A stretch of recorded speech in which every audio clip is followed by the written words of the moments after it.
For centuries, capitalists ruled the world. They crafted a dystopian hellscape and commodified everything. Life, democracy, even the planet. Facing extinction, a rebel group emerged to challenge the capitalists. The online left, a group of deviants, Zoomers, and millennial misfits devoted to shitposting their way to a better world, one tweet at a time. Will they put aside their hatred of one another to defeat their capitalist common enemy? Find out now on Dystopian Times. Witness destruction of everything that you know. While others chase the elite, we stand alone. Dark days coming, regardless, we never running. People still suffering, and everybody's wondering who's gonna lead the charge, who's gonna be the choice. Rooted from the bottom so the underdog can have a voice. Foundation based in reality. Power to the people, people power, not a fallacy. Call it what you wanted, but I know you hear us coming. Eyes wide open, cause you see we're on to something. The future on the line, we're here to redefine. Political powers recognize these dystopian times.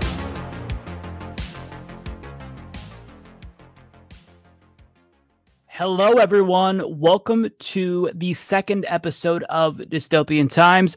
I am your host, Dystopian Figueredo. So it's really nice to see you all once again. Last week, the panel that I had announced that I would be bringing on, unfortunately, I'll be having to reach out to them individually since that show was canceled, but have no fear. I will be trying to bring those folks back on. It's really hard to do panel shows when you're just one individual and you don't have a secretary, because you have to reach out to each individual person to try to do to try to make sure that you can schedule them. And oftentimes it's a little bit tricky because I try to bring on pairs. I try to bring on people who know each other or host shows together. So it's a little bit tricky. So bear with me. I'm going to have some really cool things coming up. But today I have a fantastic panel, thankfully, here. So, folks, without further ado, let me introduce you to the individuals who will be here with me today. First and foremost, you know him from around the nation. Folks, it is Jeff Waldorf. Jeff, hey. Welcome. Hey, Mike. Good to see you, man. Thank you. Good to see you as well. Glad to have you on. Loving the LED lights in the background. It really complements the aesthetic here that we're going for. Appreciate that. Yeah. Next, we have the incredible congressional candidate who I've had on my program probably like 10 times by now. It's Isaiah James, running in the 9th Congressional District of New York. Isaiah, thank you so much for coming on. Thank you for having me on. Always, always. And folks, I have the absolutely brilliant debate queen, Twitch streamer, YouTuber, gamer. It's Tiffany Starr. Tiffany, welcome to the program. It's a pleasure to be here, Mike. So, folks, we have quite a bit of depressing dystopian topics to talk about tonight. So let's just dive head first. We have some fun stuff though, so don't worry too much. But I want to talk about the new COVID variant that is officially the dominant COVID strain in the United States. I'm talking about the Delta variant. So NBC News' Erica Edwards explains that the highly transmissible Delta variant is now the dominant strain of the coronavirus in the United States, the Centers for Disease Control and Prevention reported Tuesday. As of July 3rd, the latest date for which data was available, the Delta variant accounted for 51.7% of new COVID-19 cases that had been genetically sequenced in the country. 2 weeks earlier on, June 19th, the variant accounted for just over 30% of new cases. So this is spreading rapidly. And before I go any further, I just want to say that since I've been fully vaccinated, I've kind of like allowed myself the opportunity to pretend as if the pandemic is over. Like I had a pretty normal 4th of July. I've been hanging out with family unmasked, but slowly but surely, there's like this dark cloud hanging over me that's following all of us. And it's a little bit worrying considering what we're learning about the Delta variant. So one thing that is concerning, and this is not yet confirmed, but one leading U.S. disease expert says there's no doubt in my mind that vaccinated people are helping spread the Delta variant. So even if you are protected yourself, there's a chance you could asymptomatically carry and spread this to people who are not vaccinated. Vaccinated people are well protected from severe illness and death, even as the Delta variant surges, but it's possible for fully vaccinated people to be asymptomatic and spread COVID-19 to others. A top disease modeler who advises the White House said vaccinated people should still wear masks. So a little bit of raining on our parades, but I think that this is important. Furthermore, there's a study out of Israel that's finding that the Pfizer vaccine and most likely the Moderna and Johnson & Johnson are somewhat less effective against the Delta variant. So the BioNTech Pfizer vaccine is less effective at halting the spread of the Delta variant than previous strains of coronavirus, according to preliminary study by Israel's health ministry. Now, by how much? Well, instead of 94% efficacy, we're at 64% with the Delta variant.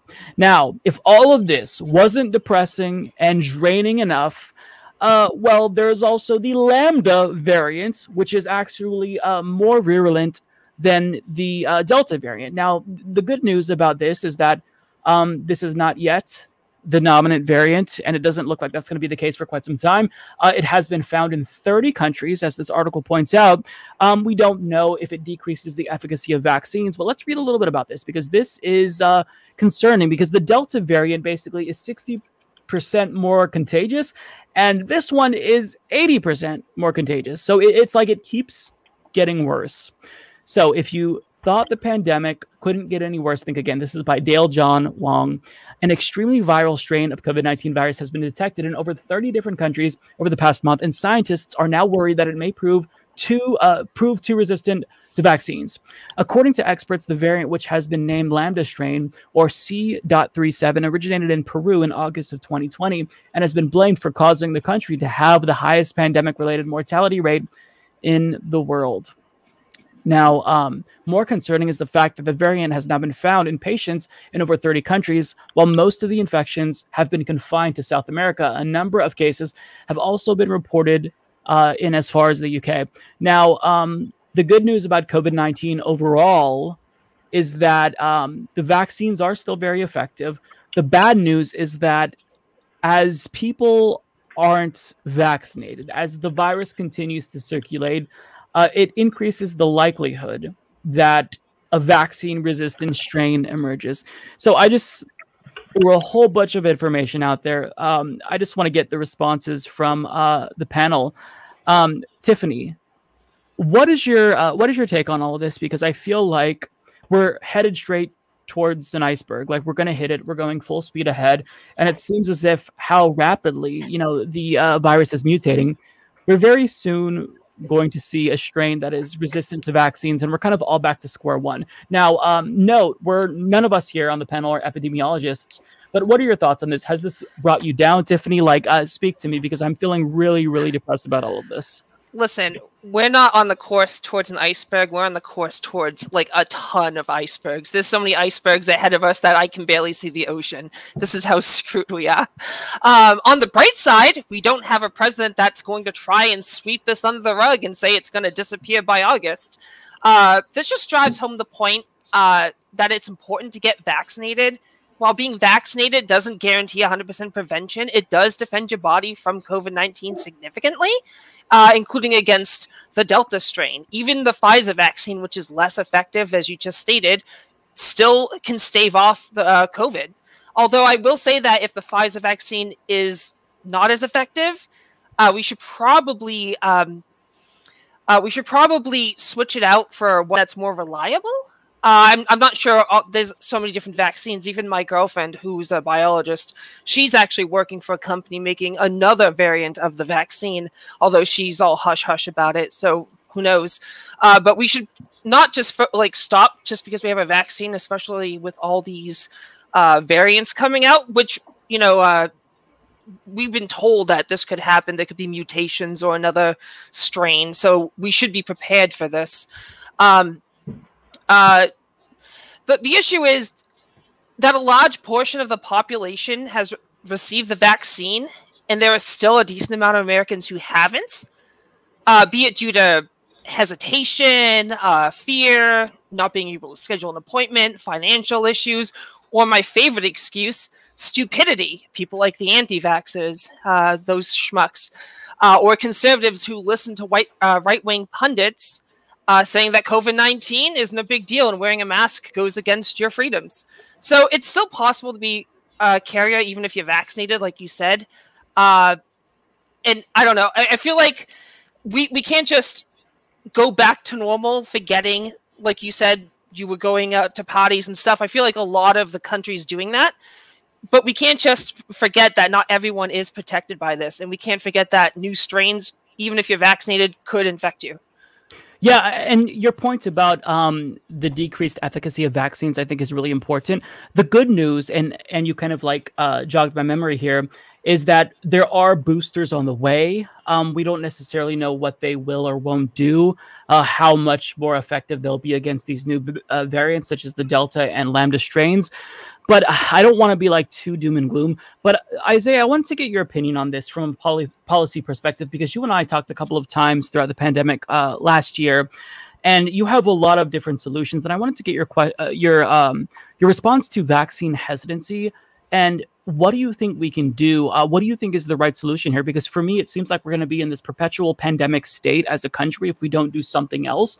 I am like, out of all the things that Joe Biden has done, I think that he'd probably get the most praise for COVID-19. But of course, that's not sufficient. I still think that paying people to stay home needs to be on the table. What's your take from like a policy standpoint? How can we actually create policy to get ourselves out of the pandemic? And that's an incredibly loaded question, but I know you have a ton of ideas. So what are your thoughts on this, Isaiah? Well, first of all, thanks for the question. So policy, so first I want to jump back to something earlier you said, it's feeling like dystopian times, but I would like to caution the viewers out there. There's a saying in news and print, if it bleeds, it leads, meaning if it can be sensationalized, it will be sensationalized. So let's not all lose our heads over what's going on. We've all been living with the pandemic now for a year plus.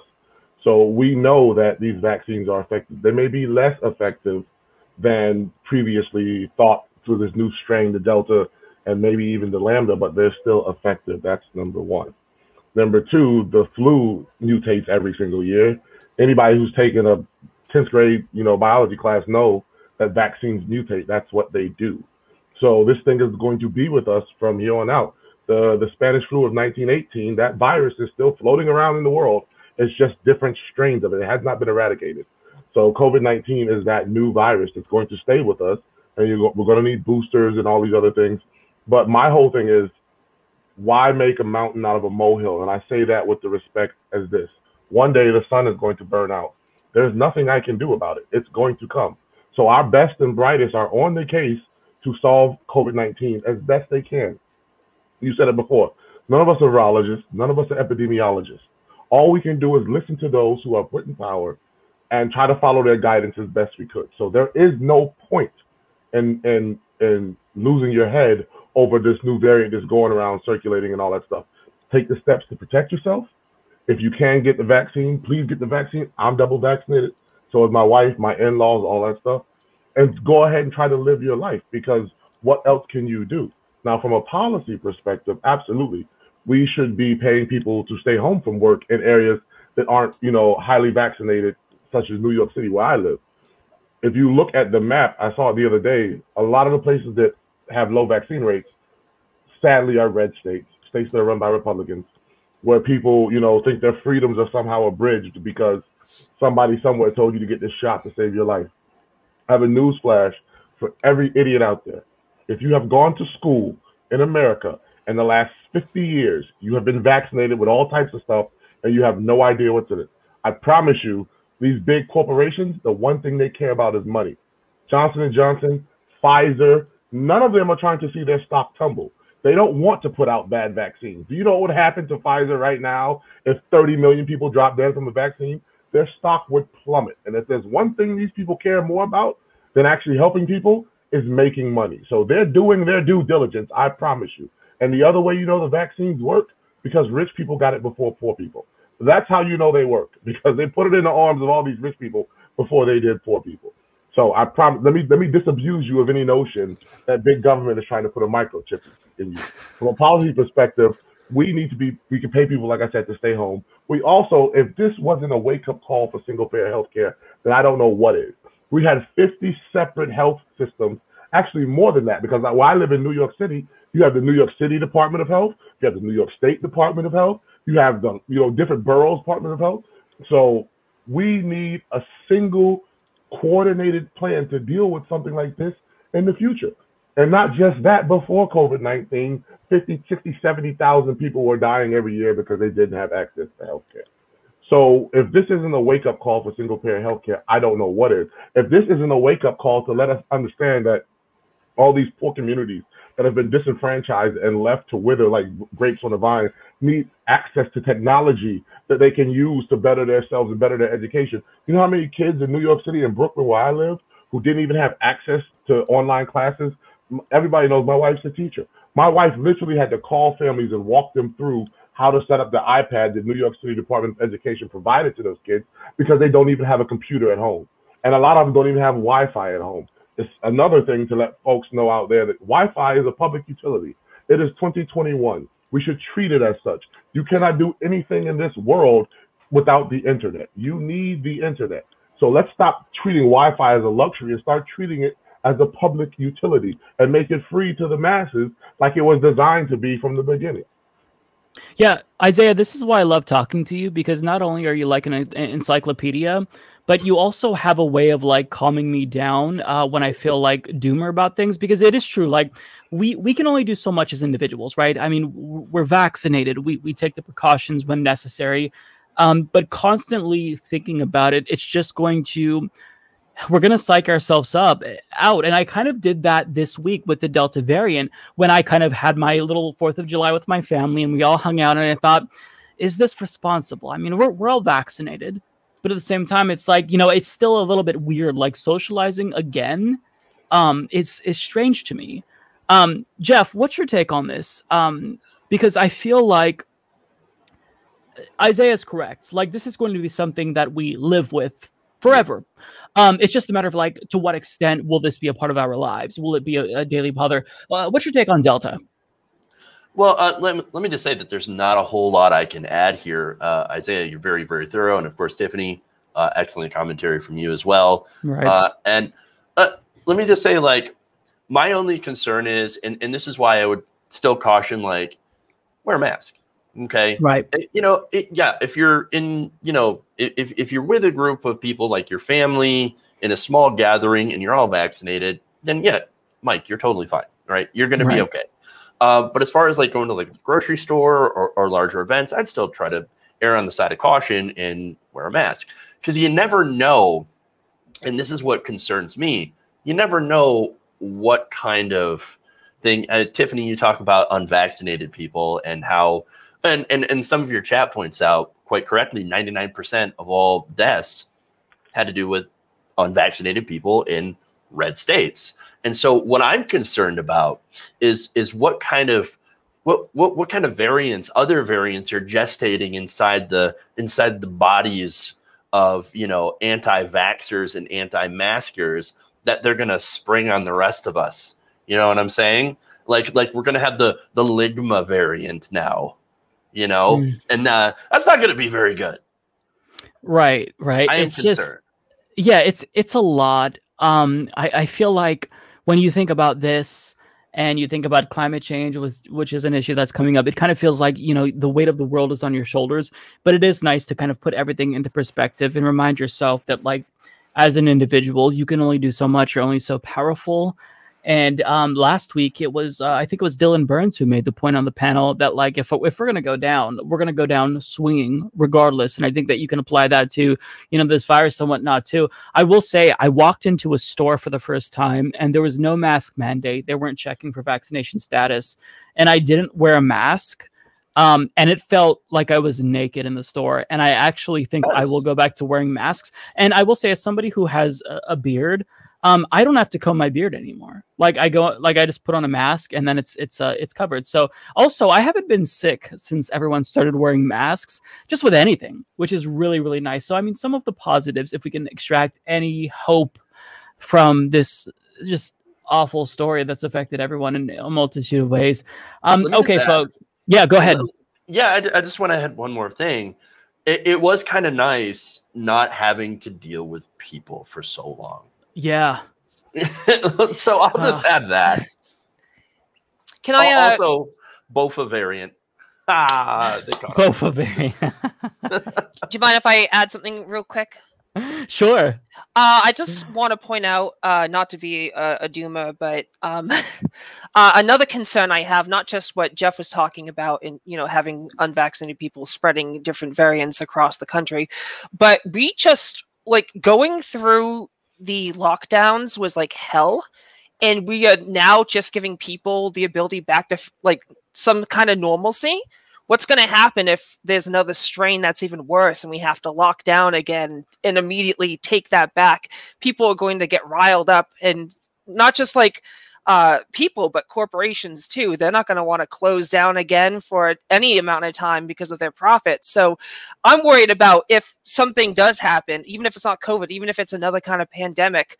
I mean, at least we have Biden in office, so we don't have to worry about, like, not getting, shit together. But how are people going to react, even though we already saw how they reacted during the last lockdown with people trying, like, the governor in Michigan, right? Where they planned to kidnap her. What was her name? Whitmer, was it? Whitmer. Yeah. Whitmer. Yep. I live there.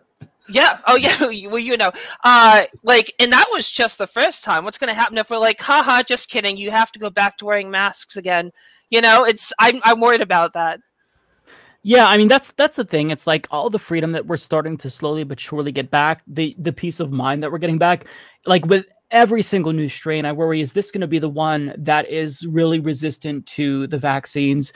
But I mean, if I worry about this, then and really think about this, it's going to drive me nuts. And COVID-19, as somebody who's a hypochondriac, kind of drove me nuts low key last year. So I'm trying to, like, at least allow myself a little bit of time over the summer, at least, to feel normal again and spend time with family who I didn't get to see for a year, and have a little bit more peace of mind, not worry about it. So yeah, there's only so much that we can do, but the best thing that we can do is educate ourselves, and that's the attempt here. So moving on to the very probably more depressing subject, I want to say, is climate change. But this is really interesting to me, so I'm not sure if anyone read this. So Greenpeace, they did a little bit of a sting operation on an Exxon executive, and they made him think that they were doing a job interview with him, and he ended up spilling the beans. And we're not going to read all of this, but I do want to share some of the article, and then we'll get to some clips here, because it's not like any of this is surprising. The revelations here are totally predictable, but still, even having said that, they're so brazen. So inside Exxon's playbook, how America's biggest oil company continues to oppose action on climate change, ExxonMobil aims to drastically weaken Biden's climate plans and used shadow groups to aggressively fight climate science, insider tells undercover reporter. ExxonMobil continues to fight efforts to tackle climate change in the United States, despite publicly claiming to support the Paris Climate Agreement. An undercover investigation by Unearthed has found a senior lobbyist for Exxon told an undercover reporter that the company had been working to weaken key aspects of President Joe Biden's flagship initiative on climate change, the American Jobs Plan. Now, let me just pause for a moment. This is not like the end-all be-all to climate change, to say the least. This is not a Green New Deal. This is woefully inadequate. But the fact that they're trying to weaken something that's already pretty milquetoast, to be frank, is frustrating, because they don't want anything to be done to mitigate climate change. He described Biden's new plan to slash U.S. greenhouse gas emissions as, quote, insane. Really? Biden's moderate plan is insane, and admitted that the company had aggressively fought early climate science through shadow groups to protect its investments. Not surprising to any of us on the panel, but it's really nice to have them admit this, right?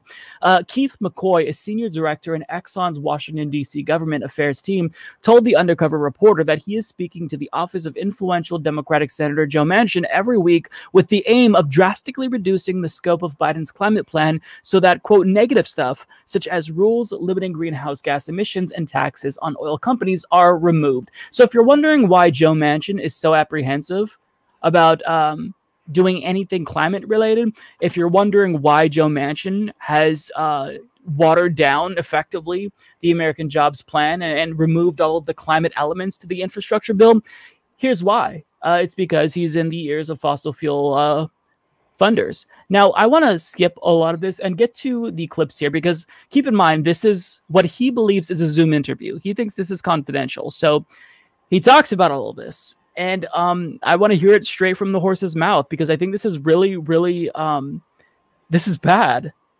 Did we aggressively fight against some of the science? Yes. Did we hide our science? Absolutely not. Did we join some of these shadow groups to work against some of the early efforts? Yes, that's true. But there's nothing illegal about that. We were looking out for our investments. We were looking out for our shareholders. And you're not going to be able to just switch to battery-operated vehicles or wind for your electricity. And just having that conversation around why that's not possible in the next 10 years is critically important to the work that we do. So, and that's at every phase. That's in the Senate, that's in the House, that's with the administration. On something like climate change, there's some forest fires, there's an increase of 0.001 Celsius. That doesn't affect people's everyday lives. So we'll pause right here. Does anybody want to comment on this? Because wow. I do. let me just say, the ocean was on fire. The ocean last week on fire, and this guy's saying, we can't just switch to alternative energy within the next 10 years. Well, we can't do any of that. Why not? We already have the technology. The only thing that we're lacking right now is the political will. And oh yeah, by the way, not only is the ocean on fire, but you had remember that small town, I think it was Lytton in Canada. Normally beautiful, normal moderate temperatures, burnt to the ground thanks to massive heat. You had the heat dome over in the Northwest, the Pacific Northwest, cooking people in their homes. I don't recall just how many people died, but enough, more than enough. Okay, climate change is not just an issue; it is the issue. It is the survival of our species. We always get made fun of by right wingers. Oh, you're trying to save the planet, libby libs, right? No, we're trying to save our own asses. We're trying to save all of us, okay, including you troglodytes that don't believe in the science whatsoever. We're trying to save everybody so we can, actually have a livable climate. And yet he's talking about how, we just can't do that.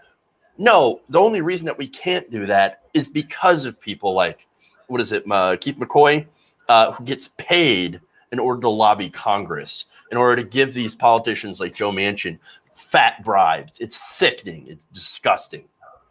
Yeah, and I wanted to ask Isaiah a question because assuming you'll be elected to Congress, you don't take any money from these ghouls, but that doesn't mean that they're not going to try to influence you. And, in the event they come to you and they try to get you to back down on some bill or water down something that you're proposing, then inevitably there's going to be the entire industry out against you, these attack ads. How do you respond as a lawmaker to all of the corruption and the influence of the fossil fuel industry? Because I feel like unless there is substantial legislation to limit the amount of money in politics, limit the influence of lobbyists, nothing is going to change. So how do you respond to this, Isaiah? So Justice Breyer, who was a Supreme Court justice, said that sunshine is the best disinfectant. All right. And for those who know me, know that I served in the military. I just did an interview yesterday with PBS NewsHour about us pulling out of Afghanistan. I've been shot. I've been blown up. I've been hit by RPGs and IEDs and grenades. And do you think me, as a 6'8" black man from Brooklyn, cares about somebody saying something about me? I don't care about any of that stuff. None of that stuff scares me. None of that stuff bothers me. Listen, right is right and wrong is wrong. I was taught that from a little bitty boy growing up. So if I am lucky enough to be elected to Congress, man, we got to keep fighting. You don't think people told Nelson Mandela he was wrong? You know, people think people told Malcolm and Martin and Sojourner and Marcus Garvey and all these people they were wrong, and history showed them to be right. Martin Luther King got death threats up until the day he died. Yet he knew he was fighting for something bigger. I'm not saying I want to die, but I'm not scared of death. I can tell you that. So if you take death off the table, what the hell else can you threaten me with? A bad review in the newspaper for people who don't like me anyway? Okay, kick rocks. That doesn't bother me.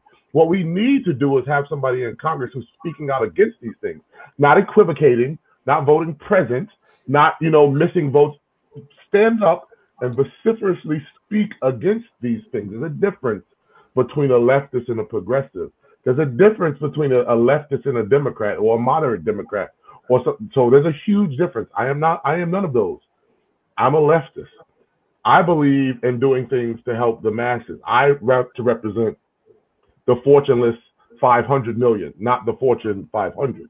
And what we just heard this man say in the video, that's like saying water is wet. That's like saying Trump is racist. Yeah, we get that. It's baked into the pie. So how do we fix that?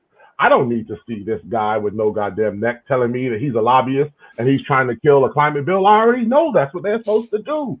That's what his job is. We get that. So let's take that. Let's step past that. They want you to be so ingrained and so enthralled with this and so upset at this that you miss the entire forest that is burning for this dumbass tree that's standing in front of you. Let's step past that and get to the work of setting about these things in motion, these things that we need to do. Joe Biden's climate bill is a laughable joke. He wants to pull us off of fossil fuels in 50 years. And this guy says we can't go electric in the next 10 years. So who the hell are you to say we can't go electric in the next 10 years? We haven't even tried to go electric for the past 40 years. We can get things done. Let me tell you viewers out there something. In 1967, we took a human being from the planet Earth, shot him 300,000 miles into the vacuum of space on a giant moving metal rocket with over 1 million parts, landed him on a celestial body, brought him back to this point in space, and recovered him safely. There is more computing power in my iPhone than it took to put a man on the moon. So you cannot tell me in 2021 we cannot get these things done. We can get them done, but we need the political willpower to do so. Why do you think people like me are running for office? Because my opponent takes money from the fossil fuel industry, from the natural gas industry. Listen, if this was 1900, I would understand what he was saying. This is 2021. All things are possible if we have the political will to do so. Yeah, great point. Tiffany, did you want to jump in before we get to the next video? Yeah, I do. I don't know. The reason that fossil fuel companies and corrupt politicians are against stemming climate change is because when the world goes to hell, they won't be around to see it. A lot of these people would have died off by then, and until their demise, they want to reap as much wealth as possible. It's like object permanence. If they can't see it, it doesn't exist. And by the time they admit that climate change is a threat, the U.S. coastal cities will be cosplaying Atlantis because they'll be underwater. Mm-hmm. There have been articles and data that show that it's actually too late to stop climate change. All we can do now is try to mitigate its effects and learn to live with our own man-made disaster. We may have been able to get with the program faster if we didn't have money in politics, but we live in a country where legalized bribery exists. And as such, corporations have a louder voice than the scientists and the masses. And it's especially frightening to me and a lot of people my age, a little older and younger, very younger, because we'll be around when things start to get worse. So it's very depressing. Yeah. And I thought that you brought up a really good point, Tiffany, in talking about adaptation as well as mitigation, because when we have conversations about climate change, it's always about, what do we do to stop it? It's always in that context when we have to acknowledge that it's here right now.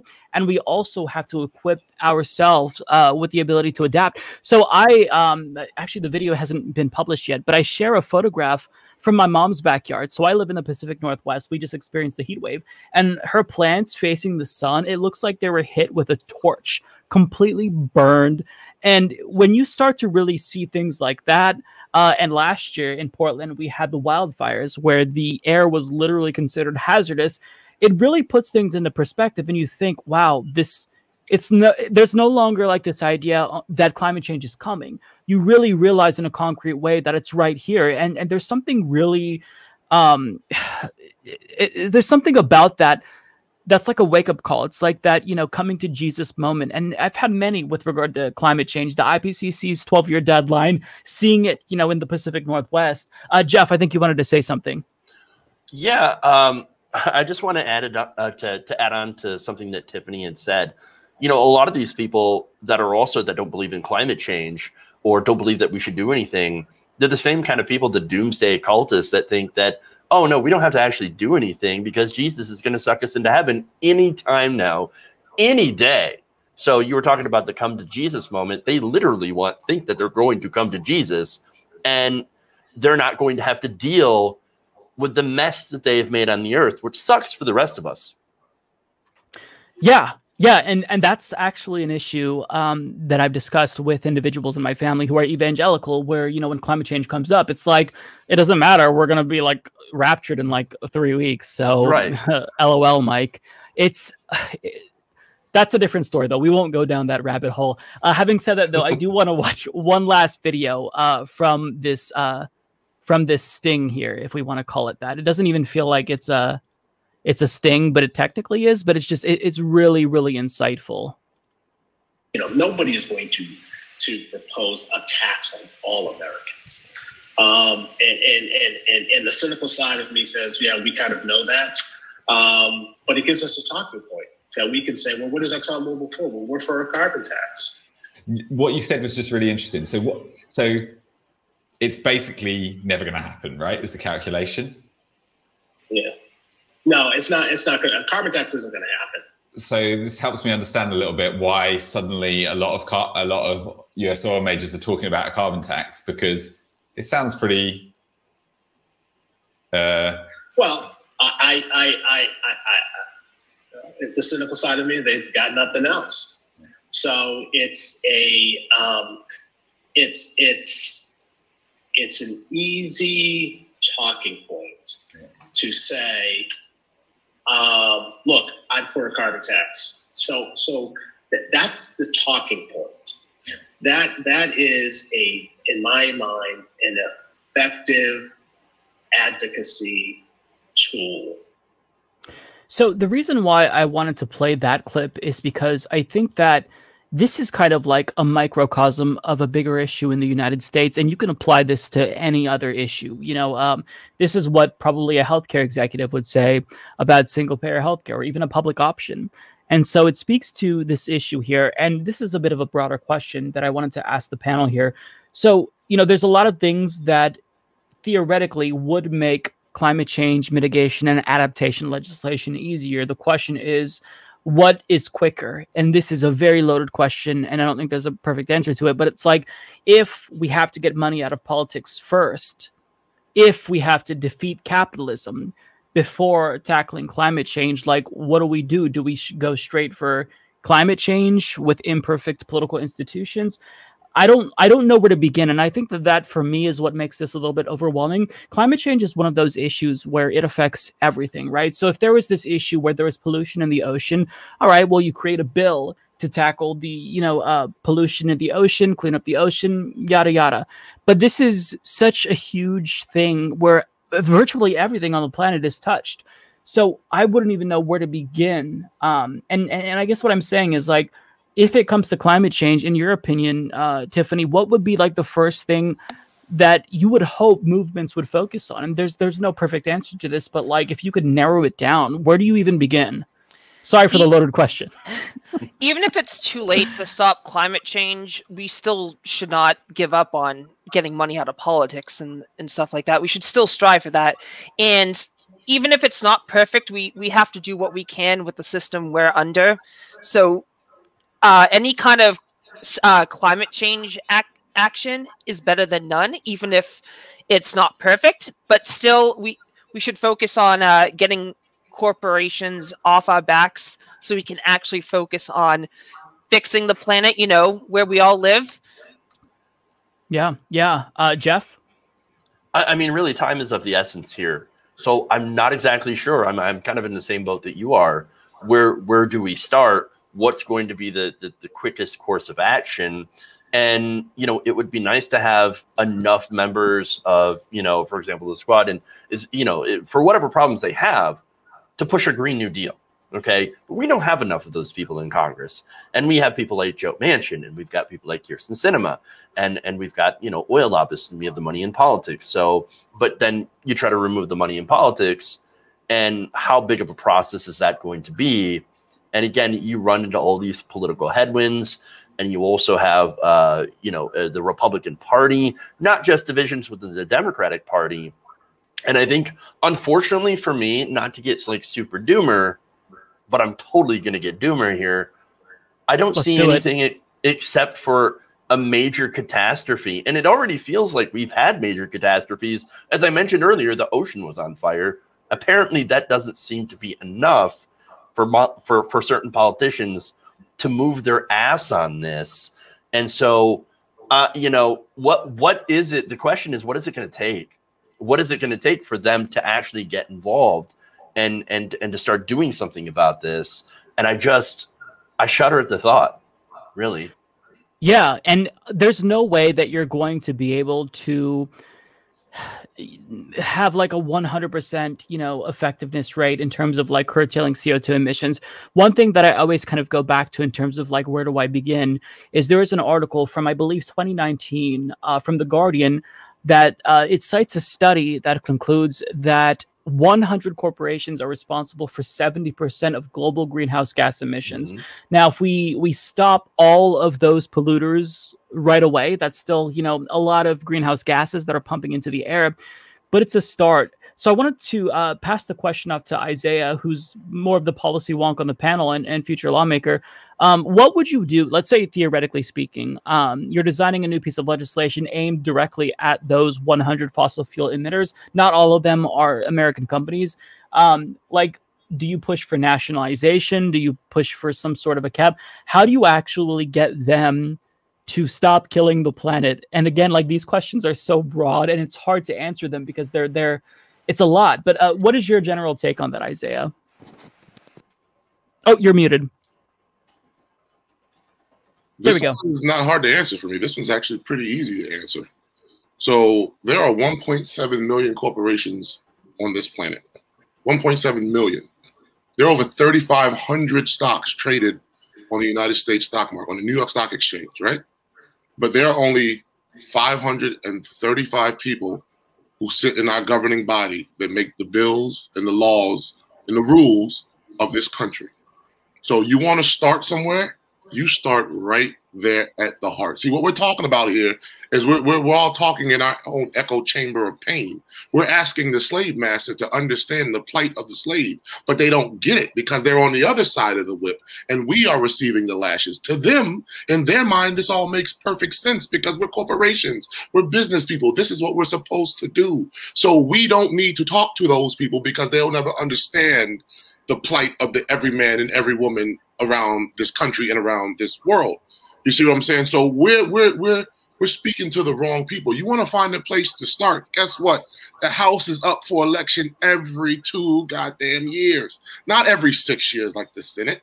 They're not appointed for life like the Supreme Court. Every 2 years, the House is up. And there are enough young people and people who care about the climate and healthcare and criminal justice reform and every other goddamn thing we talk about on the left to swing every election in this country. In Brooklyn, there are 2 million people that live in Brooklyn right now.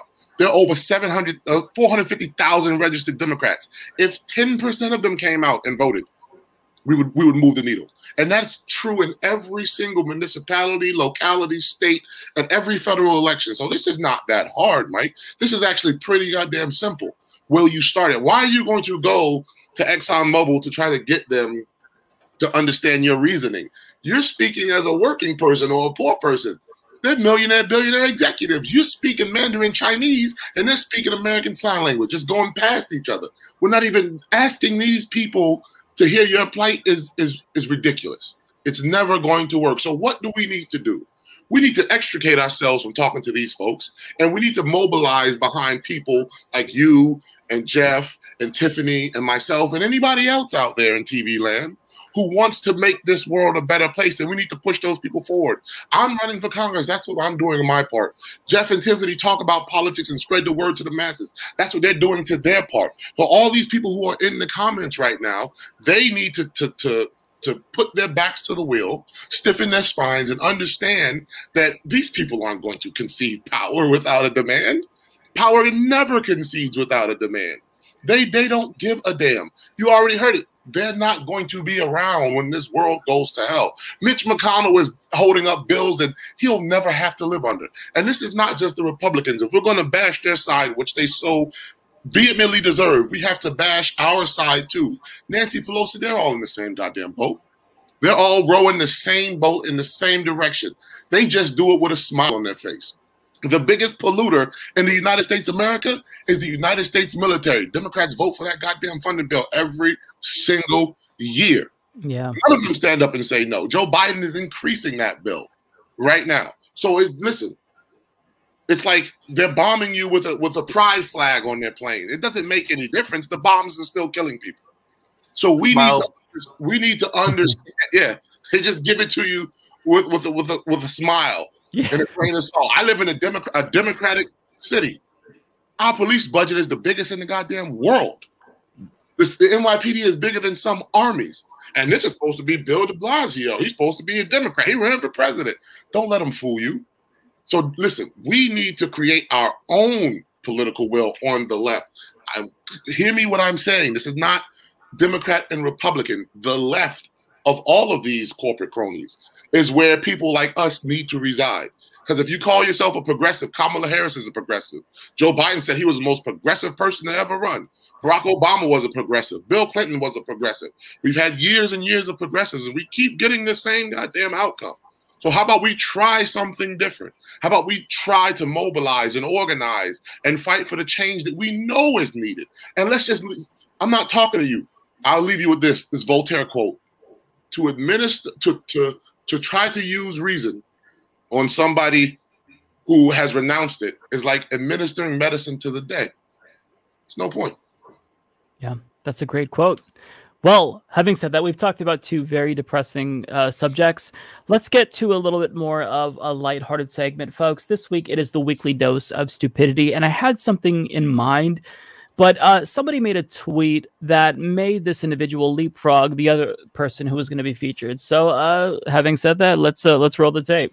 In a world of politics dominated by the strange, the deranged, and outright insane, we'll now take a moment to shine a light on the craziest of what politics has to offer. This is your weekly dose of stupidity. And Ben Shapiro is the one who made the cut this week with this absolute banger of a hot take.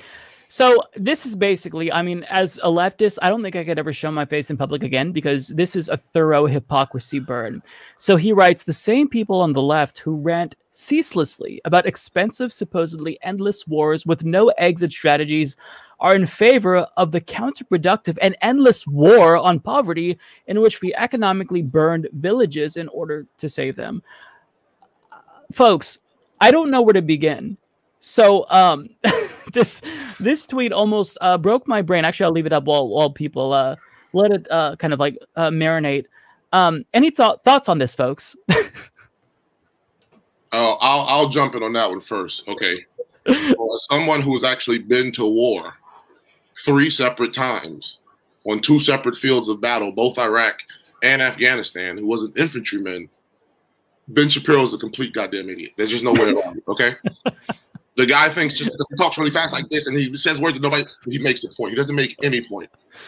The war on poverty is nothing like an actual war where human lives are being taken at the end of a barrel or a bomb dropped on them. These people, like Ben Shapiro and all the rest of them on the right, and even some on the left, who are so quick to fund our military-industrial complex, have no idea the ravages of war. I promise you this. I don't think I can impress upon you enough how absolutely horrible war is. There is no other comparison. There is when I hear people, in football talk about we go to war every Sunday, it always gets me pissed off. Well, I'd go to war with you, man. No, you wouldn't. It's not what you think it is. So people like him just have no clue of what they're talking about. When I see a statement like that, I know for a fact that you're a complete idiot. There's nothing I can say to you that can ever change your mind, because if you would say something, my father's a veteran, I'm a veteran, my cousin's a veteran, my uncle's a veteran. So if you would say something as asinine, as stupid as that, there's nothing I can say to you that's going to make you change your mind.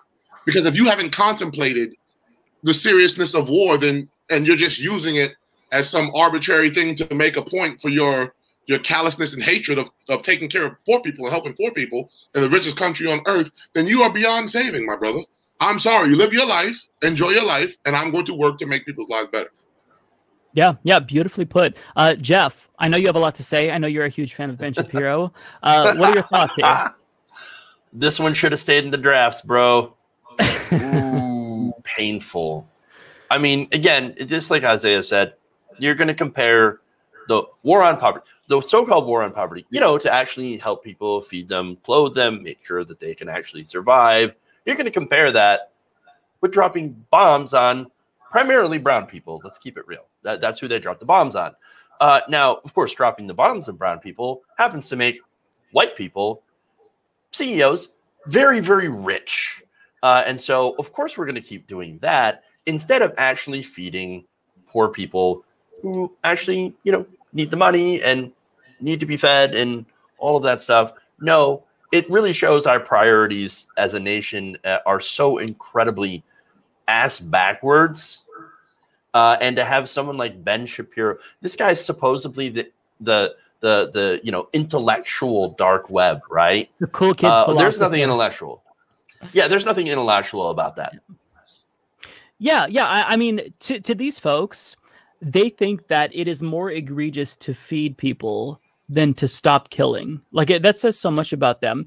Tiffany, what are your thoughts on this? Did this break your brain as much as it broke my brain? Because I feel like I still haven't fully comprehended everything that he's trying to say. Not that he's trying to make a coherent point, but Tiffany, what are your thoughts? Yeah, I'm actually still dumbfounded by this asinine tweet. My brain cells are currently committing suicide. I do find it hilarious that he says the left wants to end wars when there are actually a lot of Republicans that also don't want to be at war with other countries. Right. The only people that do are like the nut jobs that are like, nothing's more American than killing innocent brown people in other countries, This comparison reminds me of that really terrible one Gina Carano did with, how conservatives are not, like, persecution is not unlike the Jews in concentration camps. Like, it's that level of stupidity. It's like it's not even comparable, but I'm not even sure what he was trying to get at with this tweet. My brain doesn't work right now. Mike, I want to say something. So the narrative of service and, veterans in this country has obviously been co-opted by the right. They think only, and my reasons for serving weren't patriotic. They weren't, some unabridged, unabided sense of freedom. I was poor. There were a lot of recruiting stations where I grew up, and they offered me a job in healthcare and free college to travel the world. So I was like, all right, what the hell else do I have to do? But there's nobody on the left that can speak to these things because, let's just throw somebody who's very popular on the left, AOC. If she says something, what the hell does she know? She's a bartender from the Bronx. If Cori Bush said something, if Jamal Bowman of Ilhan, none of them have the experience to actually speak to this. And everybody who served in Congress or served in the military always winds up being a Republican. Well, I'm a leftist. I'm a democratic socialist, unabashed. And if I hold up my uniform, this right here, all the medals and ribbons and all the dangly-bangly things and all that stuff, I have all of that. And I'm not, a soldier who happened to be a leftist. I'm a leftist who happened to be a soldier. So I would implore everybody right now in the comments, go tweet at Ben Shapiro and ask him to debate Isaiah James. You can find me on Twitter, Isaiah for Congress, on this very topic we're talking about right now. And I will go on his show in my dress blue uniform, and I will sit there and call him an idiot to his face and let him understand why what he's saying is not just detrimental to the overall conversation of war and poverty, but it's also disrespectful to now, you may not agree with the people who went to war. I don't agree with why I was sent to war. But people are dead. on both sides. Let's not forget about the people in Afghanistan and Iraq and Africa and all those people, all those lives that are lost. And this conversation deserves so much more respect than to have this pimple talk about it like it's just some arbitrary subject that he can just tweet out in 140 characters and get away with it. It irks me to no end. And I would implore everybody, go tweet at this ass clown and tell him to debate Isaiah James if he thinks he has all the answers. I will just offer to moderate that debate. I can't necessarily promise impartiality, but I will try. But yeah, I think that it would be really nice to have somebody who's a leftist, who's anti-war, who has that experience in Congress. Jeff, did you want to add to that? Yeah, something you said, it kind of made me think about how right now the military has been used as a jobs program. And of course, what they do is they end up, of course, drafting people it's the poverty draft, essentially. Mm-hmm. Oh, don't worry. Hey, our country, we're not going to pay for you to get a higher education. No, we're going to make you go and brown people overseas, right, in order to get that education. Oh, you're poor. Well, don't worry. We can give you health care. We can pay you, not really that great of a salary, because an E1 makes what, $19,000 a year, and there are and one of the biggest uses of food stamps are on commissaries. And so we don't even pay our troops very well. Imagine over $700 billion a year, and very little of that actually goes to the people on the ground who are doing the fighting and dying. And most of that ends up into the pockets of the defense contractors. That is a fucked system. Excuse my language. That is a fucked system. And it is indicative of how little they actually care about the people who serve Isaiah. And it's, it's broken. It's so incredibly broken. Well, all the things we fight for on the left, jobs program, right, healthcare, housing, education. If they're so bad, why do Republicans? Those are the exact same thing the military uses to recruit your ass. So they're obviously not bad. They're just bad when we want to give them to people without having them to risk their lives. Think about that. Yeah, that's a great point. Tiffany, did you want to say anything before we go to the next topic? Military stuff is not my forte. It's not something I'm familiar with. Same. Yeah, but I just want to say to chat that in addition to asking Ben Shapiro to debate Isaiah, you should also ratio the hell out of that tweet and let him know just how dumb it is. Indeed.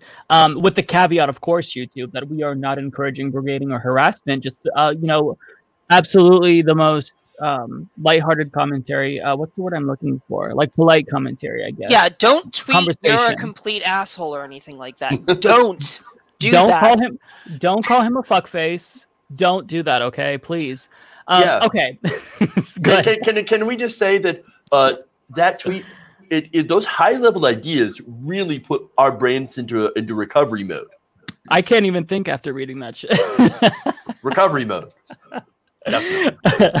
Okay, folks. So moving on to the next topic here. So Biden plans to enact a Trump rule allowing drug companies to price gouge on life-saving treatments. Just take a moment to let that sink in. This is from Donald Shaw of Sludge. Now, the plan initiated by the Trump administration in January would gut a key government power for making sure taxpayer-funded pharmaceuticals are available to the public at reasonable prices. Now, I just want to read two paragraphs from this. The Biden administration is officially moving forward with a Trump rulemaking plan that would eliminate a key government power for driving down the costs of drugs and other inventions built from federal research. The rulemaking was included in the administration's unified agenda of regulatory and deregulatory actions for spring of 2021 that was published on June 11th. The agenda, compiled by the Office of Information and Regulatory Affairs, outlines the actions that the administration intends to pursue in the near and long term.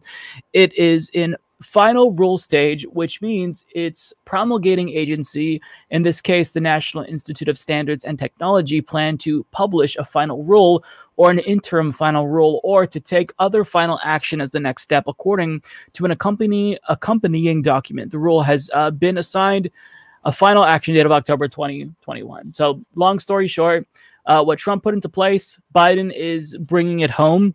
And I just want to also speak to the 6-year goal now, I believe, of the Democratic Party, who ran on lowering the cost of prescription drugs.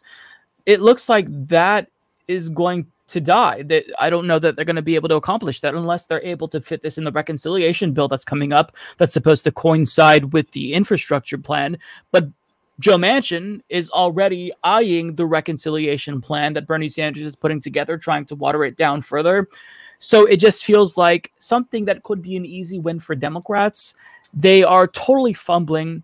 And it's deeply, deeply frustrating, one, because I know that this is going to lead to them losing in 2022, which was already probably highly likely. But second of all, this is something that they can really prove that they're correct. So there's a story that I'm working on coming up about Nina Turner and how she's running for Congress. Shout out to her. Also a great congressional candidate who everyone knows by now. But what's interesting about that story is that there's this primary race taking place in the 11th Congressional District of Ohio, and it's Nina Turner versus Shontel Brown, and the Democratic Party establishment is trotting out everyone. They brought out Hillary Clinton, who was hiding in the woods, to endorse Nina Turner's opponent. And the argument that the Democratic Party establishment uses is that, look, you can't elect people like Nina Turner. They'll say the same thing about Isaiah James. You can't elect someone like Isaiah James because these folks are too firebrand. We need someone who's more pragmatic, who can, take concrete actions to move us in the direction that we all want to go, even if we're not making as big of leaps as the left would like. But when it comes to the issue of prescription drugs, aren't they disproving that argument? Aren't they arguing for us that we need firebrand progressives in there to light the spark under their asses? Because very clearly they're not fighting as hard as they need to be. So Tiffany, what are your thoughts on this story? It's a betrayal, obviously, but I just see 2022 as a bloodbath for Democrats at this point. It's a betrayal for sure, but I mean, we kind of knew what we were getting when we voted for Biden. We knew that he was a corporate establishment milquetoast hack, and we knew that not just him, but a lot of other, not just Democrats, but Republicans have their coffers filled by pharmaceutical companies to do shit like this, and it's depressing. Hold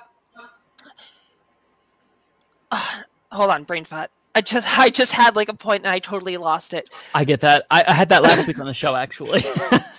But God damn it, I forgot. Get back to me. Yeah, Jeff, go ahead and jump in. So look, I love how they're missing the obvious slam dunks. Mm-hmm. And this is, by the way, this is the same thing that every single administration, even the Trump administration, came in. These pharmaceutical companies, they're ripping you off. I'm going to do something about it. Oh, and then, by the way, I met with some of my donors and decided that I'm not going to actually do anything about it. And that's the major problem, because it's the same thing every single time. They say they're going to, because the price of pharmaceutical drugs is insane. I mean, you have insulin that's, $300 a vial, and it costs $1 to make. You have those insane. You have people like Pharma Bro, the Martin Shkreli's of the world. I forgot about driving. Yeah, that are driving up the cost of drugs because of obviously of capitalism, and so you have these situations where these people are doing things, and these politicians will come out and they'll basically run on this because it is a major problem. Healthcare is actually the top issue now in this country. Even over the economy, over COVID, any of that. Well, COVID, of course, is related to healthcare, so it's a part of that. But healthcare, the cost of healthcare in general, and the cost of prescription drugs, it is so popular all across the political spectrum. Conservatives are like, the pharmaceutical drugs they're really expensive. Okay, let's do something about it. Now, of course, their solution is, we should get rid of the government. No, you actually have to get government involved in the way, like getting Medicare, Bernie Sanders' plan, for example, to allow Medicare to negotiate drug prices with pharmaceutical companies. Our government is the only one that can't. That's why you can go to other countries. That's why you can go to Canada and get insulin for much, much cheaper, because we manufacture the drugs here and we sell them to other places, right? And they can negotiate the prices, and so they can actually offer them cheaper. And of course, they have universal health care here. We don't have that here. We are completely at the mercy of these ghouls that are price gouging us so they can buy a yacht that they can park in their second yacht. We have to do something about this. And the politicians that are not doing anything about this have to be replaced. I know some people are very, very doomer when it comes to electoralism, but it is actually incredibly important. You know, Isaiah's running for office. This guy is super based. Vote for this guy. Vote for people like this guy who are actually going to do something about the problem and not take money from giant pharmaceutical companies. It is simple. Please get involved. It is so important to get involved, especially in primaries, where you don't get stuck with the Joe Bidens of the world, the milquetoast Democrats. Get involved. Yeah, and before we go to Isaiah, we'll get back to Tiffany, but I just wanted to say, you brought up insulin. I just read this really, I guess it's a late-stage capitalist story. Like, we'd file that under late-stage capitalism, about how Walmart is essentially going to be selling insulin for $75 per vial. And this is supposed to be like something that's celebrated, right? Because finally it's affordable. And yeah, it's more affordable. We're giving Walmart this monopoly on insulin. And it's just it reminds me of those stories where it's supposed to be like heartwarming when a kid creates a lemonade stand to raise money for their mom's heart surgery or something like that. Like, we've all seen these kinds of stories. And I just feel like it's like we live in hell. I mean, I don't even know where I'm going with that. But Tiffany, did you want to jump in, or do we want to go to Isaiah? Do Isaiah first and get back to me. Okay. Thanks. So there are 33 industrialized nations in the world. 32 of them provide some form of guaranteed health care to their citizens. The only one that doesn't is the United States of America. I'm talking Canada, Japan, South Korea, France, Germany, Italy, Mexico. All of them provide some form of guaranteed health care. So what we're talking about here is not reinventing the wheel. We're not talking about being pioneers of something. We're talking about single-payer healthcare, which is, we can model it after any one of these countries. So then ask yourself, if the answer is right in front of you, this is Occam's razor. What is the simplest solution to why we haven't done this? Not because of all the complicated intricacies of healthcare and all. What is the simplest solution? The simplest solution is the fact that politicians on both sides are being paid by the healthcare industry. That is it. All of this stuff we talked about, climate change, wars, poverty, healthcare, none of it will get done until we divorce money from our politics. That is it. That is the crux of every argument you will ever hear about politics anywhere, to divorce money from politics. Because guess what? When we have politicians who have to go to the people to get their vote, then they have to work for those people. If I know you're not going to give me any money, why would I ever come back to my community? Why would I ever do anything for you? Why would I ever listen to what you have to say? I just pass you off to an intern because I know I can just go call up the guy from the lobbyist from Exxon and get, $50,000 in my campaign coffers. So the big issue is we have to divorce money from politics. Now to the smaller issue of, not smaller like lesser issue, but to the secondary issue of Joe Biden allowing pharmaceutical companies to still run roughshod. This is what you get when you elect a corporate Democrat. Let's be clear. I didn't vote for Joe Biden. I wrote in Bernie Sanders. Just because you have a D next to your name does not mean you get my vote. I promise you that. You have to earn my vote. And I am not going to vote for the man that gave us the crime bill. I'm not going to vote for the woman who locked up black people for smoking weed when she went on the Breakfast Club radio show and said, yeah, I smoked weed. Those are hypocrites to the umpteenth degree, and you don't deserve my vote. Because if you weren't running for president, you would look down upon me with disdain. I already know who you are. So we got exactly what we expected on the left from Joe Biden. He's no different from all the rest of these damn corporate Republicans. That's why I call Democrats low-calorie Republicans. They're the same animal. They're the same people. There are no differences between them. The only difference is they stab you in the back with a smile. Republicans just run you right over. And Democrats do it with a smile on their face. And but I want folks to understand out there that the tide is shifting. The older generation that fell for their BS, they're still out there. But this new generation who has unfettered access to technology, unfettered access to information, unfettered access to community building via the internet, we're not falling for it anymore, because we understand that this piecemeal approach does not get us to where we need to be. This halfway approach, you know what incrementalism gets us? It gets us 3/5 of a person. That's what it gets us in the Constitution. The Southerners couldn't agree, the Northerners couldn't agree. So let's meet in the middle. Let's be moderates. Let's call black folks 3/5 of a person. You know what it gets us? It gets us Jim Crow. Well, the Negroes got freedom, but we don't want them near us. Let's give them their own thing, separate but equal. None of it actually works. We need bold reformational change on all of these things. Now, I know we're talking about individual things, but we have to understand that all of these things are interconnected. Because if you don't have your health, you can't go to work. You can't go to work. You're relying on the government you pay taxes to give you some assistance. But when the Republicans are cutting assistance, then you can't do that. Then your mental health suffers, but you can't go get help for your mental health because they don't fund those programs. You have to go to the hospital because you're sick, but then you get a huge bill, but you can't work and you're bankrupt, and you can't go get a goddamn loan because the banking system is already corrupt. All of these things are interconnected. Don't believe that these are disparate issues. Don't believe that your problems are only your problems alone. Me up here in Brooklyn, whoever's listening out there in Utah, your problems are my problems.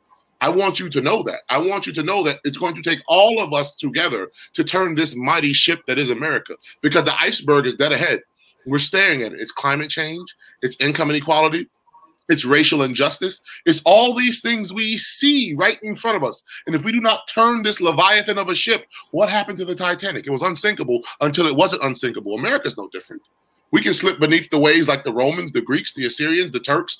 All of these major empires did not take care of what they needed to take care of when it was time to take care of it. And they are now history. We're no different. So don't make no mistake. We need to band together. And I know I'm going into a tangent, but that's how my mind thinks. I don't just see issues as singular issues. People ask me all the time, well, Isaiah, what's the most important issue you're running on? That's a goddamn fallacy.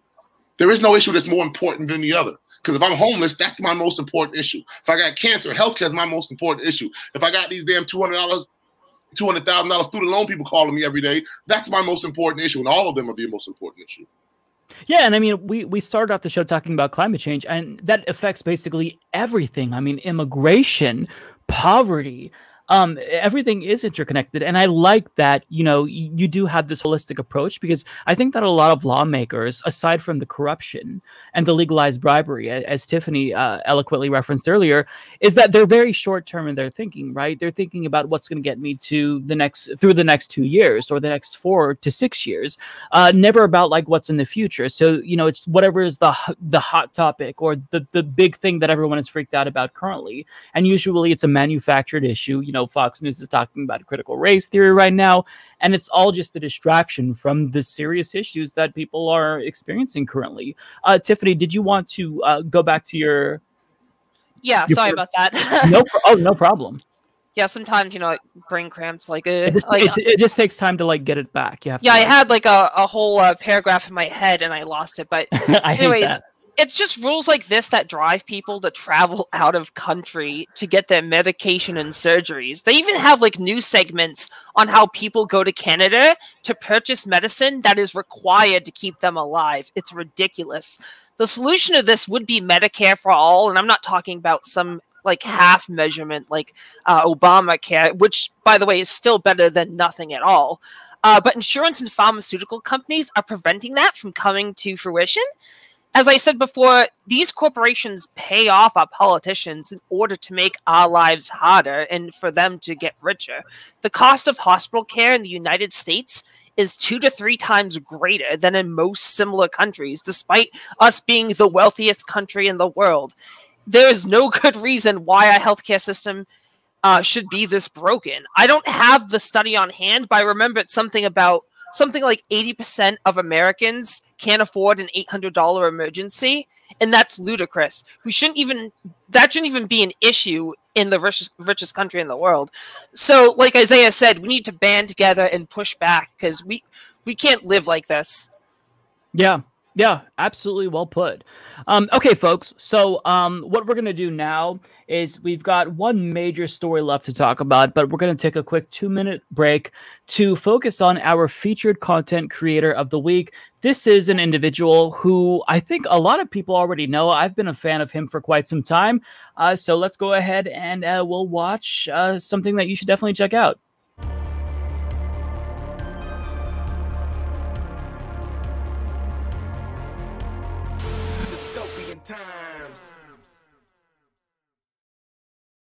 Hey, what's up, Dystopian Times? It's Matt Strackbine, otherwise known as the Letter Hack.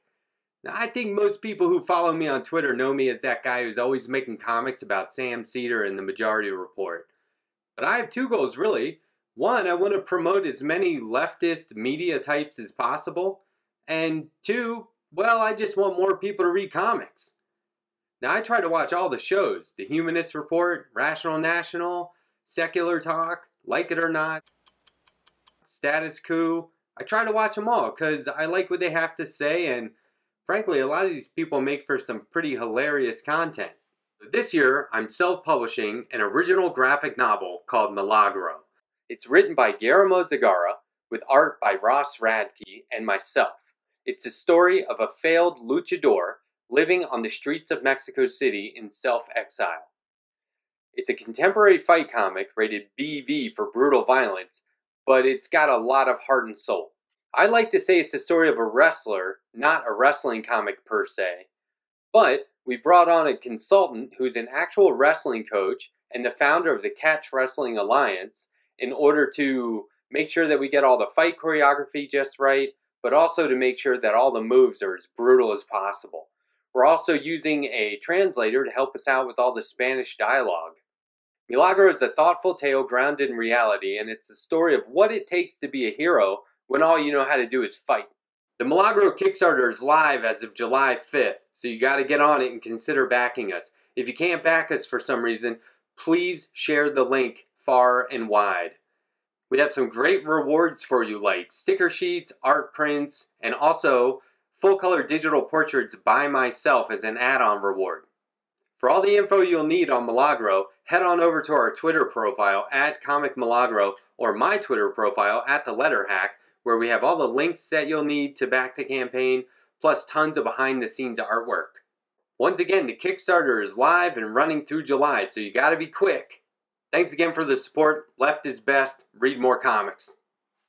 All right. So, Mitch McConnell was very offended here. Actually, let me share my screen. Give me one sec. Because he claims that Democrats, and I don't even necessarily agree with him here. I don't think that most Democrats believe this is the case. But he says that Democrats don't think that corporations are people. Like, who would say? Of course, corporations are people. In fact, they're more people than people are. But let's listen to this turtle speak. Friends on the other side act like corporations are not people. Well, what about all the people that work there? Got him. And all the people who have stock in their retirement accounts.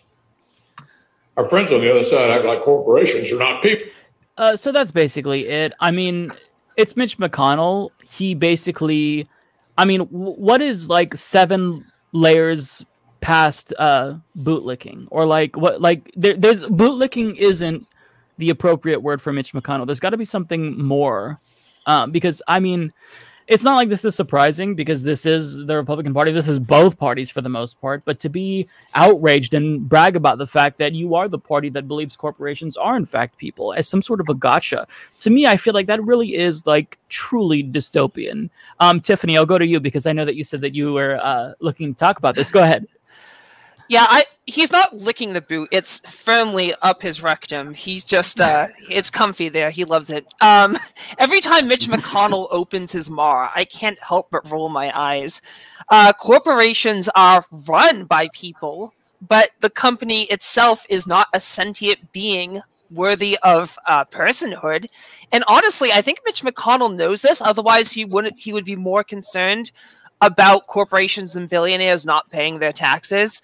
But here's the thing. Mitch McConnell has been subservient to corporate America throughout the his entire political career, as have many other corporate establishment politicians. So even if corporations were considered people, they would only be considered as such until it was inconvenient to be so. For example, if a law passed limiting the amount of money a person can donate to a politician, I guarantee you politicians would walk back the whole "but corporations are people" narrative. I hate to sound like a broken record, but as long as we have money in politics and legalized bribery, aka campaign contributions, these kinds of talking points are going to be persistent. Yeah. Jeff, did you want to jump in here? Our friends on the other side, they say the corporations aren't people. What about the people? Libs equals owned. I mean, no, seriously though. They'll never recover. We're never going to recover from this. I'm so thoroughly owned. My brain is now again back in recovery mode. Weirdly enough. And never left for me. Right. No, I love how this is. To them, it's a gotcha. But understand that a lot of the people that work at these corporations, they don't see the benefits of their labor. And so, yeah, the corporation, which is, by the way, an amoral machine, which is run by a CEO, a board of directors, and all these top-level executives, they're the ones that see pretty much all the profit. And it does not go down to the workers, doesn't trickle down to the workers. And it's actually a very authoritarian type of thing. I mean, when you look at, the American workplace in general, it's not democratic whatsoever. Okay. And so, no, the whole argument of saying that, well, I mean, you should care about the profits of a corporation because that's what this is and not tax them, which is really important. That means you're somehow looking out for the people. No, you're looking out for your donors. You're looking out for the very richest people there who are doing diddly shit for the actual workers. No, you want to help the workers, you raise their wages. You want to help the workers, you make sure that and by the way, this would help the corporations too. Healthcare, Medicare for all. Take the burden off of employers and do something cheaper like Medicare for all, and everybody gets healthcare. And then again, that's so these corporations can actually then pay a living wage. And by the way, we shouldn't even be asking for just a living wage. We should be asking for $25 an hour minimum. And 4-day work weeks. And 4-day. Yes, there was that study from Finland that absolutely pointed out how, guess what? Iceland. 4-day work weeks. Oh, Iceland. Sorry. No problem. Yeah, thank you for correcting me. I didn't want to put out fake news or misinformation. Facebook would come after me. You know how it is. You'd be canceled. No, I would be pointed out for spreading extremist content. That's what it is. But no, the 4-day work week, 6-hour days, because of course studies have shown how, the brain kind of shuts down and productivity drops after 6 hours. That's what we should be doing. That's how to actually look out for the workers in these corporations, not whatever kind of tax cut bullshit, mumbo jumbo, trickle down crap that Mitch McConnell is trying to push. Yeah. Isaiah, did you want to jump in here? Because I know that you're probably chomping at the bit because Mitch McConnell, I mean, he's such an easy target because look at him. But at the same time, I mean, it's not super surprising coming from Mitch McConnell. So what Mitch McConnell did was very, very insidious, but it was actually very genius. Pay attention to the word that he said. There's a big difference about people who work for a corporation and people who work at a corporation. So let's not, he was making a difference without a distinction. So allow me to do so. People who work for a corporation are those who care about the shareholders and getting the bottom line up and profit over loss and margin and revenue and all that stuff. Those type of people are the people Mitch McConnell was signaling to, the people who line his coffers every campaign cycle. People who work at a corporation are just like everyday people like you and me who just got a job to put food on the table and to try to survive. But when he lumps all of them in together without making that distinction, anybody who was against them is now against the little man, is now against the little woman, They want to get rid of your 401k. They want to take away your pension, which he fails to mention doesn't mean a damn thing in 2021 because whatever pension you have is not enough to survive off of. This isn't 30, 40 years ago when they give you a pension. You can on a regular union job, you could buy a house, a car, and put 2 kids through college. Let me again disabuse you of that notion. So that's not anything. He's talking to the people who wear suits and ties to work. And I don't mean, a $10 tie from Walmart. I mean a Brioni tie that's $250. I'm not talking about a suit jacket from Men's Warehouse. I'm talking about a suit jacket from Armani. Those are the people he's talking to, but he lumped them all together. So anybody who's against that is against, working people. So that's number one. Number two, we know what they think about. Republicans actually aren't that hard to figure out. They make it very easy. You know what I mean? They care about money, nothing else. Nothing else. It may look like different forms in the form of war, military, industrial, prison, the tough on crime, the prison industrial complex, keeping government out of your healthcare, the pharmaceutical and healthcare industry. All of it stems back to they just like money. So that's very easy to figure out how to beat. We need to get enough people in office that can tip the scales in the balance for everyday people. It's that simple. I know it's a monumental task. I know it's a hard task. I ran for office before. I'm running for office right now. I'm fully aware of the perils that lie before me. But it's a very simple thing we need to do. Because if you had 100 Ilhan Omars and 47 Jamal Bowmans and 35 Cori Bushes and 12 ALCs, then the Democrats couldn't get anything passed that didn't actually help the people. Let's not forget Rashida Tlaib and all of them. All the people who actually fight. And you may not agree with, all the Democrats, all the progressives in there. I get that. But at least we're talking to each other, and I can move you further to the left when I show you that, this piecemeal stuff just isn't enough. Republicans, I'm going to throw out a big word, are intransigent. They are camped out. They are not moving. We have seen this since the Southern strategy in the 70s when all these racist-ass Democrats left the Democratic Party and went to the Republican Party, and they have been ensconced for generations. So we know that there is no getting to them. I get that. It is 2021. I have neither the time nor the inclination to get you to believe the problems that we have. You're either with me or you're in my way. Those are the only 2 options that you have. One of the 2. Don't try to dissuade me from fighting for people of color. Don't try to dissuade me from fighting for women. Don't try to dissuade me from fighting for any marginalized group, because we have seen time and time again that you do not give a damn. So I say that to say this. It is incumbent upon all of us, everybody out there, to get behind somebody that that is going to fight for people like you and like me.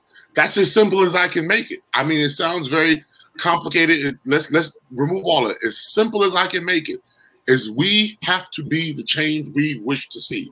Leaving it up to others is not going to get it done. Our problems are not going to go away just because we're tired, just because we're hurt, just because we think these are dystopian times. Listen, the sun is still going to rise in the east and set in the west. And if it doesn't, we got a whole bigger set of problems. But as long as that still continues to happen, as long as there is blood pumping in your chest and your brain is working, you need to get off of your ass, myself included. You need to get out there and you need to fight. Yeah, well said. And I'm glad that you pointed out the insidious nature of his comment, because that is really clever. Like, Republicans do this to where since they don't want to be working class, but they want to LARP as working class, representatives. And to me, that got me to think that Mitch McConnell here, he has big Karen energy by saying that, because to lump in like the executives with the workers, it reminds me of the people who would come into the store when I worked at Walmart, and they'd like threaten me if I didn't have something or I couldn't find what they were looking for. They'd say, well, I'm just not going to come here. I'll give my money to someone else.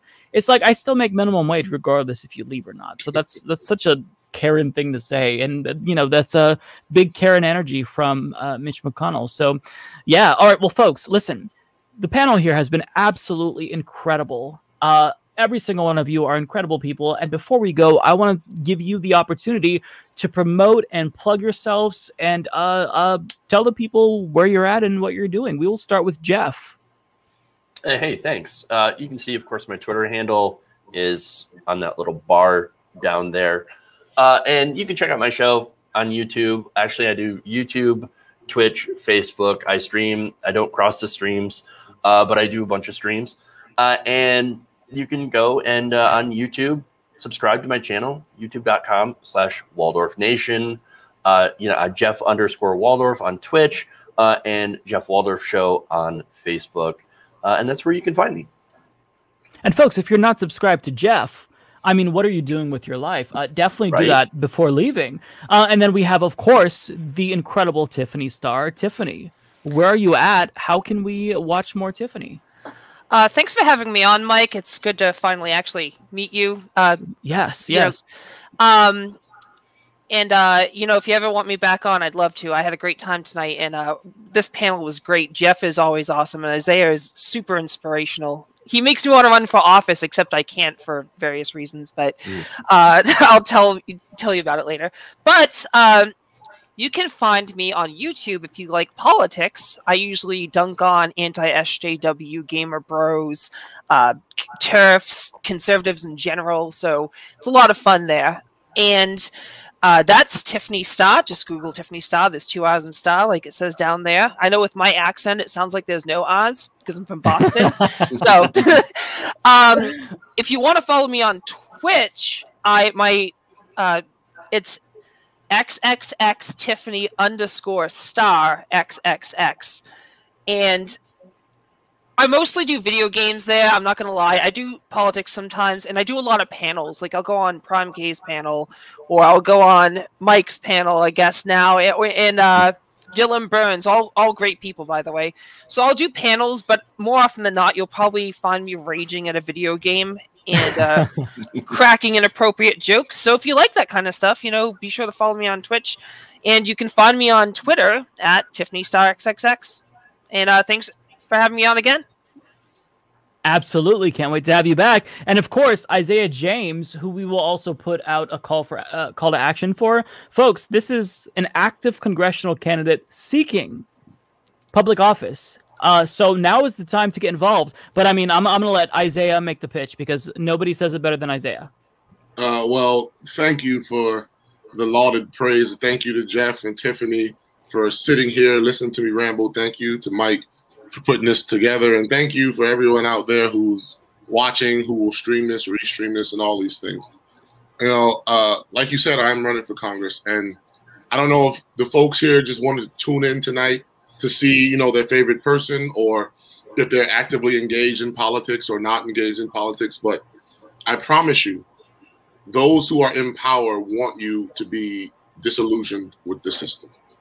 Those who are in power hope that you become apathetic and just wash your hands of it. That's the only way they can maintain power, is if you say, you know what, screw this. Nobody out there, they're all liars, all of them the same. I promise you, there are good people out there who want to do the right thing, who are trying to get in there to do the right thing. But just like I said, we're all connected with our problems. We're all connected in our struggle and our fight. Good people like me and others who are running all over the country will not get in if they do not have people support, because we are up against a leviathan in corporate money, and it is big. My opponent last cycle spent $1.5 million during a pandemic, mind you. Everybody in my neighborhood is broke. Where the hell you get $1.5 million from? It didn't come from Central Brooklyn, I can tell you that. It came from corporate donors. You all know the skinny. You all know the spiel. So I would implore folks out there, if you can support me with donations, do so. If you can't, trust me, I understand. I'm broke just like you. But what you can do is you can follow me on Twitter, Isaiah for Congress. You can follow me on Instagram. You can follow me on Facebook. 6 degrees of separation. We all know somebody. You can share a message. You can share a retweet. You can show a friend. That's how we build the bigger coalition. That's how, I don't know how, but that's how I got in front of Mike 2 years ago and knew Mike to be even on this show tonight. That's how we move the ball forward, is by building a bigger coalition. Because if you don't think politics, you may not like politics, but I promise you, politics loves you. Everything in your life is governed by politics. even your religion, because we have a First Amendment that says you can be free from it or practice whichever one you want. That was a political decision. The shirt you wear was manufactured somewhere. The water you drink is regulated by a government agency.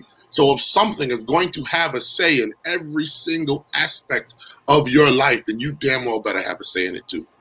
So again, thank you to the panel. Thank you to the host. Thank you to the guest. My name is Isaiah James, and I'm running for Congress. Well, beautifully put. Before we leave, I just want to point you to this. We didn't have time to get to this, but there's a familiar face on the panel who you might recognize here. So I'll try to remember to link to this in the comment section when this is a YouTube video. But really interesting here. So this is a panel about. I will be on Jon Stewart's new show next week. They invited me. It's called Troublemaker or something like that. So I'm going to tape it next week. That's okay. I didn't know that Jon Stewart had a new show, but I'm very excited about that. So yeah, I mean, You're everywhere. I mean, the panelists are everywhere, folks. This is, I mean, what left can we say? Like, it's dystopian times, but at least we're hanging out together. And maybe we were distracted from the fact that we live in a hellscape for just a couple of hours. So thank you all so much. Thank you so much to the mods. I'm shuffling through my control panel here to make sure I have. Oh, here we go. All right, folks, I'm going to cue the outro video. I will be back to read the super chats. Thank you so much to my guests, folks. This is Dystopian Times.